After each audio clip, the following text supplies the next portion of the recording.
నంద్యాల ప్రభుత్వ హాస్పిటల్లో medical sanitation workers గా విధులు నిర్వహిస్తున్నటువంటి 13 మంది కార్మికులను అర్ధాంతరంగా పద్మావతి ఏజెన్సీ యాజమాన్యం భాస్కర్ నాయుడు తొలగించడం జరిగింది.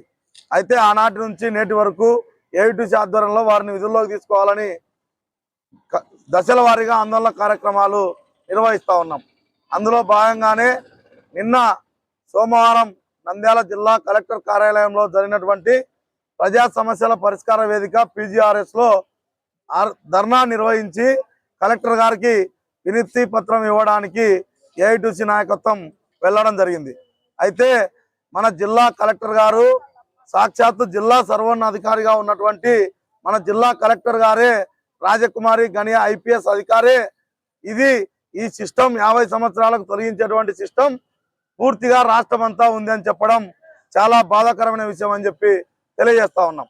ఎందుకంటే నంద్యాల జిల్లాలో రాయలసీమ జోన్ 3లో భాస్కర్ నాయుడు చేస్తున్నటువంటి అవినీతి అక్రమాలు అరాచకాల పైన, అదేవిధంగా సబ్ కాంట్రాక్టర్ తరుణ్ పైన గత నెల రోజులుగా ఇదే నంద్యాల జిల్లా కలెక్టర్ మేడం గారికి వినతి పత్రాలు ఇస్తున్నప్పటికీ ఎటువంటి చర్యలు తీసుకోకపోగా ఈరోజు పద్మావతి ఏజెన్సీకి ఒత్తాసు పలికే విధంగా జిల్లా కలెక్టర్ గారు మాట్లాడడం చాలా దుర్మార్గమైన చర్య అని ఏఐటీసీగా తెలియజేస్తా ఉన్నాం.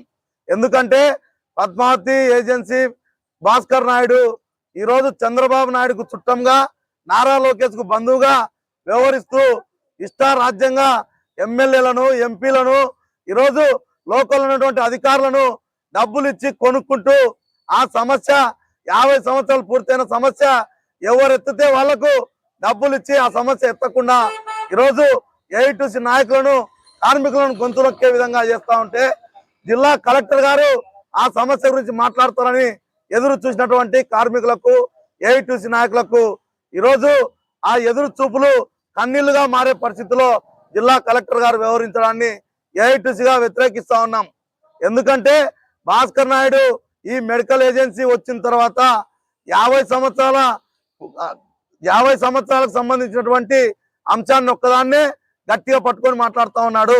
మిగతా సంబంధించినటువంటి ఏ అంశాలు, కార్మికుల జీతాల విషయం కానీ, అదేవిధంగా ESI PF కానీ, వాళ్ళకు రావాల్సినటువంటి అన్ని అంశాలపైన మాట్లాడకుండా కేవలం 50 సంవత్సరాలకు ఈరోజు ఎందుకు మాట్లాడుతున్నారంటే 50 సంవత్సరాలు రాయలసీమ జోన్ 3లో పూర్తయిన వారు దగ్గర 100 మంది పైబడి ఉన్నారు.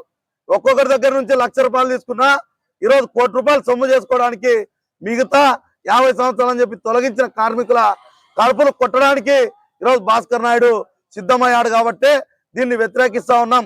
కాబట్టి కలెక్టర్ గారు కూడా, మేడం గారు, రాష్ట్ర వ్యాప్తంగా ఈ జీవోలు లేవు, కేవలం Rayalaseema zone Padmavati medical agency Bhaskar Naidu ఒక్కడే ఈ జీవోని తీసుకొచ్చాడు. దీనిపైన కలెక్టర్ గారు కూడా ఆలోచన చేయాలని కూడా విజ్ఞప్తి చేస్తా ఉన్నాం.